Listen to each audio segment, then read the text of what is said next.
Hello, everyone, and welcome to A Course in Miracles 365 Awakening to Love. I'm your host, Tomas Garza, and I've got a very, very fun show in store for you today. Now, do I say that every day? Yeah, even if I didn't, I mean it. In fact, because it is fun for me to come here live with you, to interact with you. And I really thank you for tuning in. And whether you're catching this live or on the replay, I very much appreciate all of your participation and your feedback, because this is a participatory exercise by design. This is why, when it comes to spiritual practice, you see so much being done in a group, whether it's A Course in Miracles or whether it is anything else. There's a lot of power in sharing ideas with each other and sharing questions. And I really appreciate all of your questions and comments, because for every time that you show up in the comment thread and say something, there's someone out there in the world, likely a lot more than one person, who's having the same thought, who's wondering the same thing, asking the same question. So if you have questions, definitely please ask. You'll be benefiting yourself and countless other people. Countless other people. That's the beauty of the internet and today's technology, is it allows us to reach people all over the world whom we'll never likely meet in person. It just isn't likely to happen. However, we can interact, and you, by asking a question today on this live stream, or by making a comment about your own observations, your own experience, your own practice, you may be benefiting somebody on the other side of the world. And that's a beautiful thing. So I do invite those, and I do go back, by the way, and check these. So if you're catching the replay and have questions or comments, definitely feel welcome to please leave them here. All right. So yesterday on the live, we talked, as we always do, about choosing love.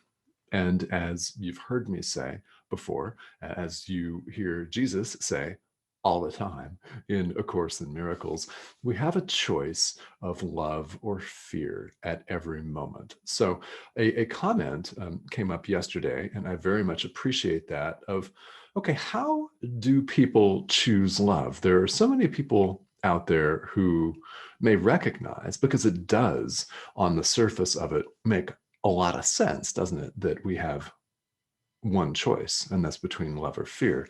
So how do we choose love? How do we choose it in the moment? And how do we choose it consistently? And that is a question that came up, and I very, very much appreciate that.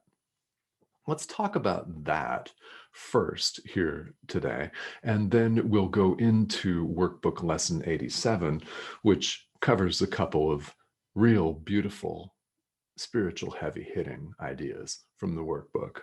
They're all that way. These are great. And there's a lot of energy behind them. So we'll get into that. But let's talk about how you choose love. Okay. Well, for starters, most of us run through our lives unaware of what we're doing. Really, we may think we've got it all together. We may think we've got it all orchestrated, planned out, when in truth, we're simply running on autopilot, aren't we? We are running our lives based on our conditioning, based on our habitual tendencies that we acquired when we were very young and may or may not even be aware of.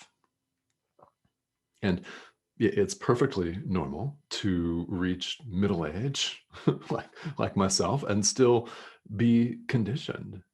We all have this, and spiritual practice is about recognizing it and then undoing it. So the first component of that is recognizing it.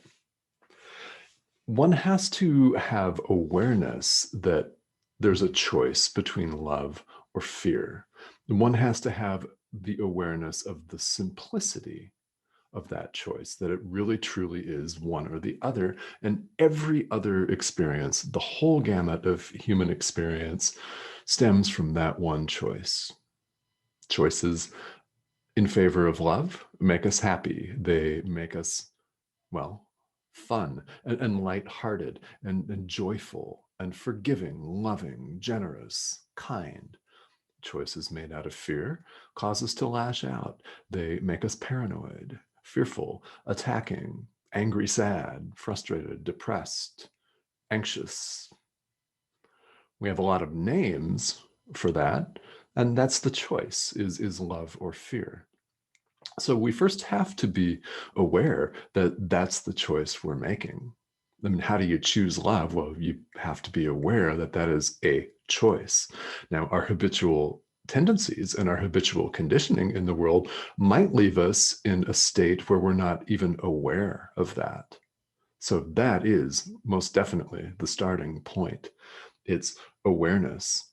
That's why so much emphasis is placed on mindfulness, on awareness, on focused awareness in spiritual practice. That's the starting point for a lot of reasons. Another thing that you can do to choose love is to ask for help. This is beautiful. Prayer does work. Asking your guides for assistance and help works. Why does it work? Because it's stating that I don't know the answers. Please help. It's leaving the ego to the side. Even if you only do it for a moment and then boom, it's back. Just that one gap is enough to start a whole chain reaction in favor of love. Admitting that you don't have all of the answers and asking for help is tremendous. So please do that. Do that. And you can ask in any number of ways, whatever you feel the most comfortable with. Help me choose love here. Help me choose love in this situation. What does that look like? Those are good questions. They're good questions. And it's important that we recognize the benefits of choosing love. I mean, it's one thing to be aware that that's the choice that we're making moment to moment. So, what are some of the benefits? And we've been through a few of those. What that might look like is you might feel more lighthearted.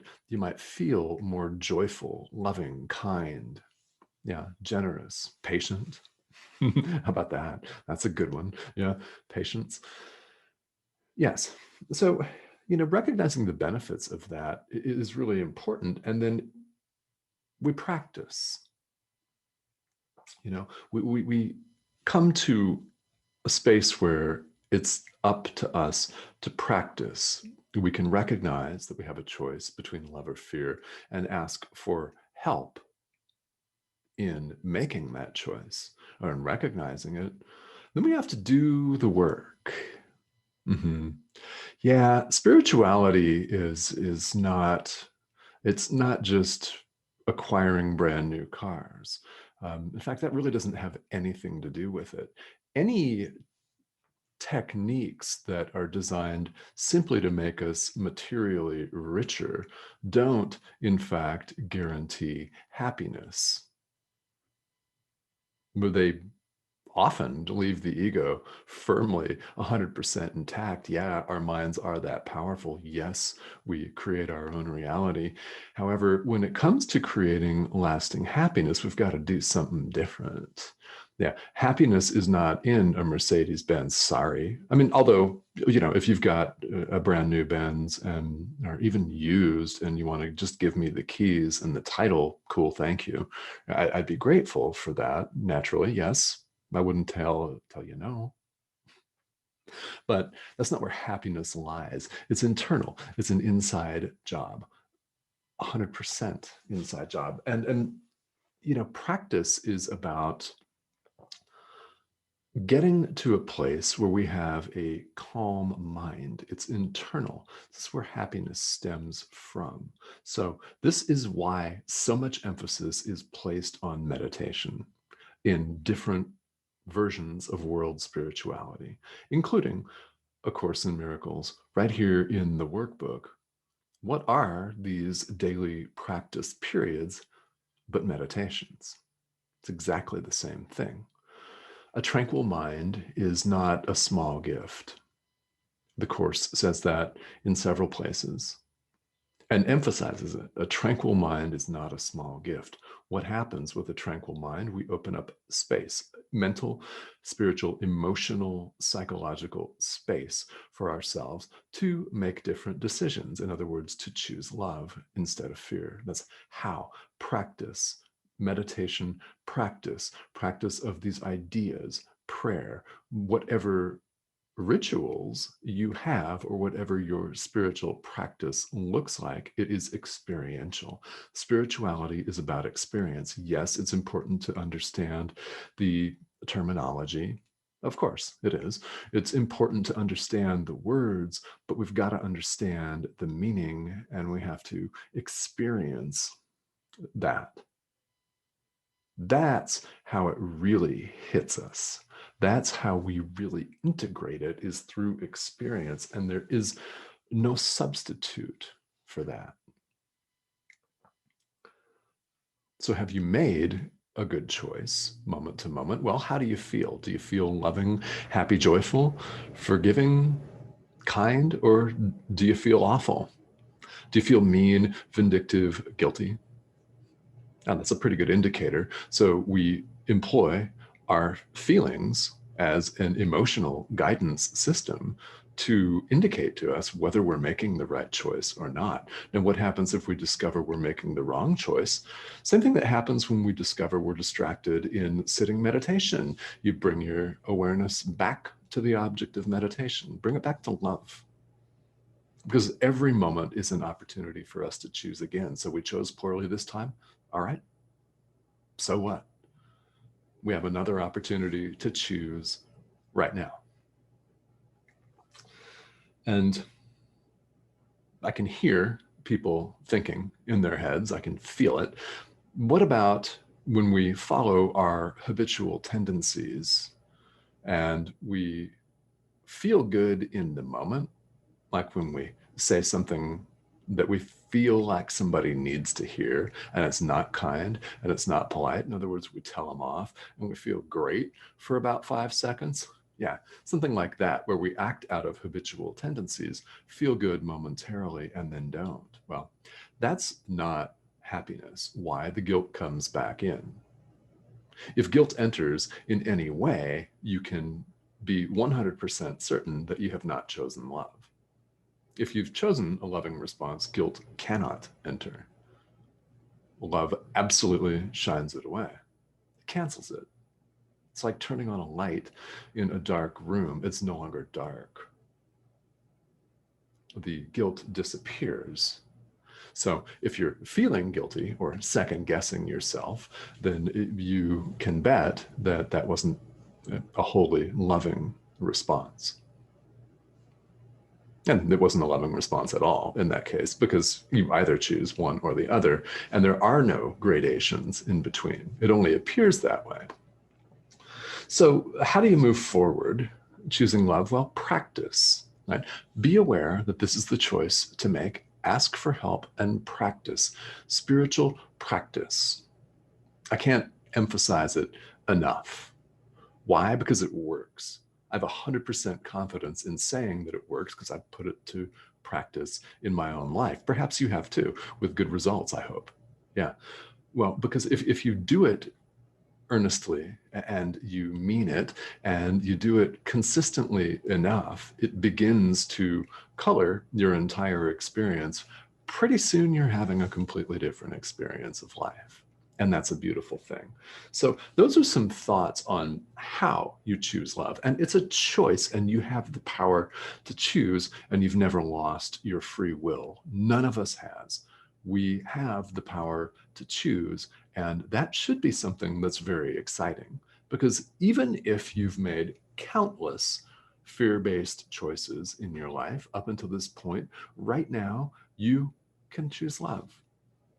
And you can begin undoing all of the effects of the fear-based choices. You choose love again and again, and as often as you can, then you begin to have a different experience in life. You see things differently, literally. You see things differently, you feel them differently, you experience everything, including yourself and others and the world, completely differently. And is that worth it? Oh, yeah. Yes. I think we all know that it is. Okay, so let's spend a couple of minutes here on the workbook ideas for today. Now, these stem from lesson 87 in the workbook. It's a review of lessons 73 and 74. So, lesson 73, speaking of will, I will there be light. Will, right? We have not lost our free will. And an idea for your consideration that's mentioned throughout A Course in Miracles: God's will and your will are the same, no different, same. I invite you to sit with that idea, that truth. It's the same will. It's the same will. And light, like we just talked about, is kind of like flicking on a light switch in a dark room. It cancels the darkness one can see. Think about the power of this idea. I will there be light. Not darkness, light. Even though we're adults, all too often running around afraid of the dark, afraid of shadows, like small children. Like small children that want a night light, or they want the hall light or the bathroom light on, just so there's some light because they're afraid of the dark. Well, so are adults afraid of the dark. And we behave in such a way that we're clearly fearful, clearly afraid. This tremendous power in this idea. I will there be light. Turn the light switch on. Yeah, how do you do it? Choose love, for starters. Right now. Right now. Lesson 74, there is no will but God's. Okay. So how can we say, like I just said, that your will and God's will are one? There is no will but God's. We say in A Course in Miracles, in this thought system, God is, period. And what that means is that nothing else is. Nothing real can be threatened. Nothing unreal exists. Therein lies the peace of God. That is the summary of A Course in Miracles from the very beginning of the text. Powerful idea number 2 for the day. There is no will but God's. When we believe that there is another, in other words, our own individual, independent will that seems to be running the show here on earth, right, in our lives, and of course, other people seem to have their own will too. It seems cut off and separate. What that does is it makes us afraid, and we feel threatened. When we feel threatened, we're likely to lash out, right? And if we don't lash out, we sit and spin in our own heads, in our own mind, imagining all kinds of different attack scenarios, doomsday prep scenarios where we feel everyone's out to get us, and we spin. And that's suffering. It is. It's suffering to sit and spin like that. And we don't need to. This is an empowering statement. We don't need to. You don't have to. None of us has to. There is no will but God's, and that is love. It's happiness. It is that. And you may hear people saying, and maybe friends, family members, I don't know, maybe it's even your spouse, might say something from common parlance in society like, well, happiness is overrated. No, it's not. Really? I don't think so, because we all recognize it deep down. We all have a discriminating awareness deep down. We may choose not to access it, but this is something that we can access with spiritual practice. We become attuned to it. We become attenuated to a different perception and our entire life changes. Our focus literally changes, starting with a choice in the present moment of love. All right. So, plenty of powerful stuff here today and every day. This is A Course in Miracles, after all. Surely you didn't think you were going to get something that wasn't powerful and deep, yeah, and full of energy, right?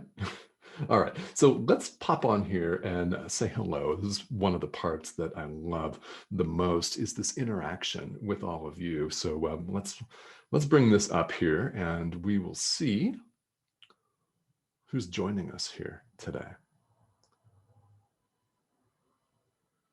All right. It looks like we've got a few people on. Susan and John, hi, how are you guys? Thanks for tuning in here. Yes, and Hope, hi, how are you? All righty, and good afternoon to you.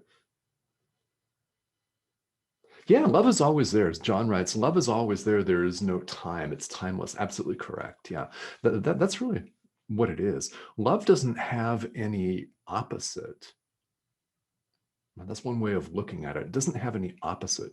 You might say, okay, well, hate and fear is an opposite, but no, those don't really truly exist. Remember, God is, period, meaning nothing else is. The fear, yeah, it's nothing. It's like a passing cloud.